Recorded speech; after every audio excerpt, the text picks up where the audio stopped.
Hello everyone welcome to Rajesh official blog. आज आम जाऊँ ढेंकानाल जो कपिलास हिल्स अच्छी देखो ट्रेन भी आसला हेरी तापर आम ट्रेन में बसिक आराम से बसिक गलु सांग मान सहित बस कथबार्ता कलु मजा मस्ती कलु ये मोर गोटे सांगटा शोची देखते मुझे बसिक गोटे छोट भिडियोटा बनईदेली जेहेतु भल भी होता ट्रेन गला बेले आस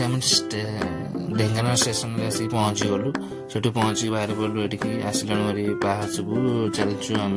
कपिलास पाहाच चलू थकिक बर्तमान बस पड़ू पुणी ये चलिकी आरंभ कलु चलवा चली चली गलु जाकर फाइनाल आसिक ऊपर भी पहुँची गलु जो आम ये दर्शन कलु ये अच्छा बाबा चंद्रशेखर बहुत भल भाव दर्शन है पुणी आराम से चलू ऊपर को जेहेतु ऊपर शीतुषार था देवसेवा भी अच्छी जमी देखिकी आसवा चल चल आसी पहुँची गलु भी ये देवसेवा को देख पूरा ऊपर यहाँ भल भी होता मांकड़ भी प्रबल थे मुझे सैड जाकर छोट भिडियोटे बनईदेली मोर